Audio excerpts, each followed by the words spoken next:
Hello guys! Hello water sign, hello Pisces, Scorpio, and Cancer. Welcome dito sa aking channel, Kapalaran 888. Welcome guys. Alamin natin kung anong messages, vibration, gabay, energy para sa inyong lahat. At ay general reading para sa weekend na to. Water sign, Pisces, Scorpio, and Cancer. Ano ba ang messages? Alamin natin guys kung ano yung posibleng mensahe na gustong iparating sa'yo ng ating baraha. Okay. So, judication, house, and family room. 21-3-3-20. So, sinasabi ng baraha sa'yo dito na water sign, may posibleng pag-uusap eto. So, it's either may kailangan kang ayusin sa bahay, sa lupa, sa sakyan, or any inheritances or ari-arian ito. Or pwedeng meron iba sa inyo dyan na gustong magpatayo ng bahay. So, pwedeng mga government permits ito or kung ano pa man. Pwedeng stability to, mag-asawa. Pwedeng yung mag-asawa or magkarelasyon, nag-decide sila na maghiwalay na. So, may divorce or annulment na pwedeng mangyari. Or the other way around, pwedeng meron ditong kasal. Okay, may kasal or kung ano pa man to na possible na union kasi may stability dito eh. And number 3, etong number 3 na to, it's a celebration, di ba? So, siguro may iba sa inyo dyan na yung pinaprocess nyo yung paghihiwalay ng 3 taon na, or siguro 2, 3, or 4, 5, 6, 7 years na siguro. And siguro sa araw na ito na yung time na matatanggap mo yung kumbaga hatol ng huwes or ng justice para sa'yo na makalaya ka na sa kung ano man itong restrictions or kung ano man itong commitment. Okay, thank you.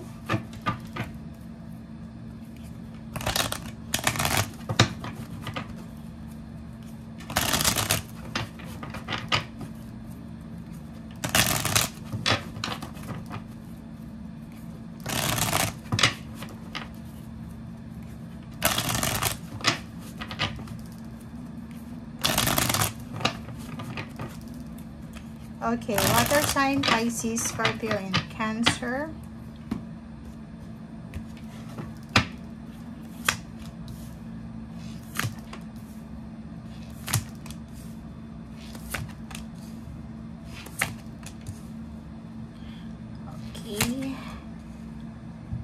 Okay guys, so kung makikita mo dito, meron kang 7 of Swords.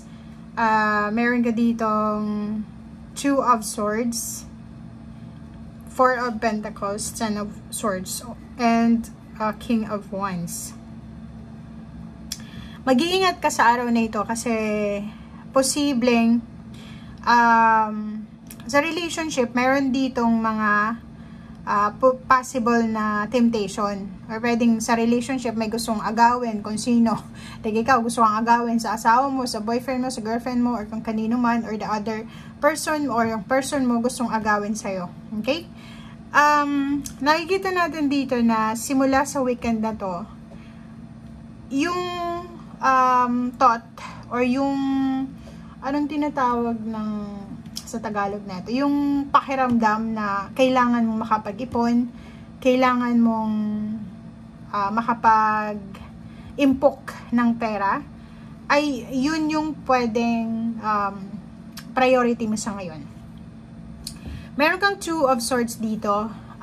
May iba sa inyo dyan, especially yung mga Scorpio and Cancer, na may plano kayo kung paano nyo mapapaganda ang takbo ng inyong buhay emotional and financial.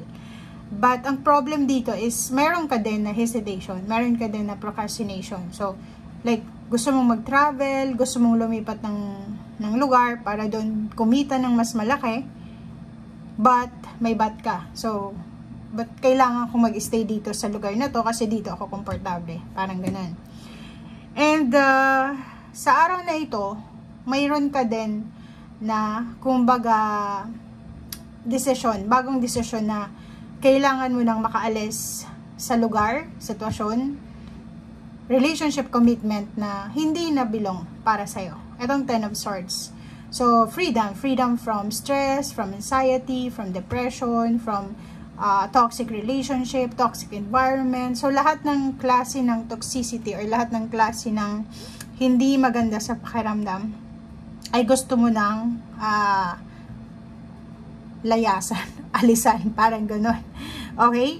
Nakikita ko sa'yo dito na simula sa araw na ito, mas lalo kang magiging mas masipag and mas lalo kang magpupursige sa buhay. Okay?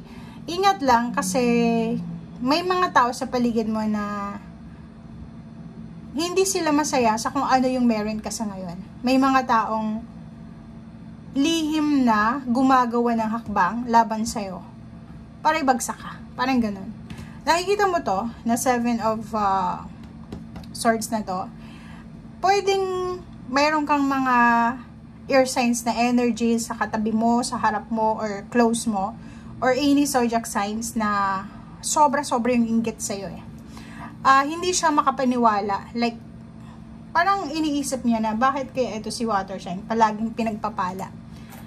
May mga problema financial, problema emosyonal, pero end of the day, nakaka-recover siya. Parang ganun. So, today, mayroon na naman ng mga tao sa paligid mo na pinag-uusapan ka. Mayroon na naman ng mga tao sa paligid mo na parang kini-question nila kung bakit ka blessed, bakit sila hindi.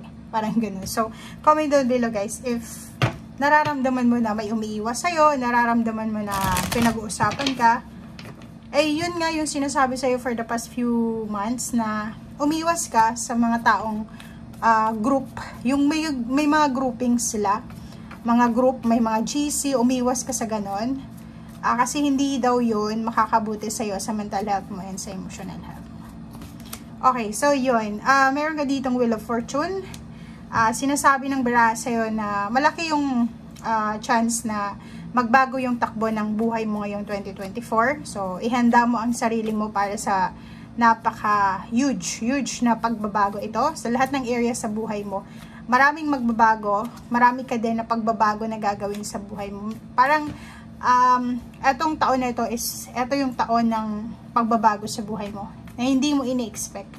Maraming blessings na posibleng darating sa'yo, or dumating na siya end of the year 2023, continuous lang siya hanggang 24. Okay. So, nakikita natin dito na sa araw na ito, kailangan mo rin umiwas sa mga away, sa competition, sa pakikipag-competition. Kasi sabihin mo man na, ay hindi ako nakikipag-competition. Pero yung halimbawa na gusto nating maging maganda ang buhay natin kaysa sa ibang tao, it's a way of competition dyan. So, dito sinasabi ng baraha, iwasan mo yung may kasamaan ka ng loob. Pero hindi naman yun maiiwasan, pero pwede ka naman na i-abandona mo yung situation if ever na hindi na siya maganda. So, iwasan natin yung pakikipagsagutan, yung parang ipakita natin yung rights natin, yung kung alin tayo, kung ano yung karapatan natin. So, hindi natin kailangan i-validate ang ating sarili. Okay? So, 8 of Swords, kailangan mong palayain ang sarili mo sa mga restrictions, sa stress, anxiety, or sa kung ano man to na gumugulo sa isip mo or pwedeng mag-cause ng heartaches or pain or kung ano man yun na pwedeng mag-cause sa'yo or stress. O, diba? So, sinasabi ng baraha sa'yo dito na simula sa weekend na to, ang kailangan mo lang nabigyan ng focus is kung paano mo may improve ang iyong financial. Paano mo siya mababalanse. Like for example, meron ka ditong 4 of Pentacles na sinasabi ng baraha na focus ka dapat sa pag-iipon ng pera. So, yun dito. Simulan mo siya this weekend. For example, may gusto kang bilhin. Siguro makakapaghintay pa naman yun if wants mo yun. Pero kung needs mo yun, siguro unti-untiin natin. So, sinasabi ng baraha na ipaglaban mo. Okay? Labanan mo yung sarili mo. Like, kung mahilig kang mag-shopping, mahilig kang mamili, or yung halimbawa, impulsive yung pag-shopping mo na nai-stress ka, kailangan kong pumunta sa mall, kailangan kong mag-shopping, kailangan mag-shopping online, kailangan mo yun na kontrolin simula sa weekend na to. Okay? And last card natin is 10 of once sinasabi ng baraha na busy-busy yung iba sa inyo sa araw na ito or simula sa araw na ito. So, ihanda mo yung katawan mo, ihanda mo rin yung sarili mo dahil mas magiging busy ka.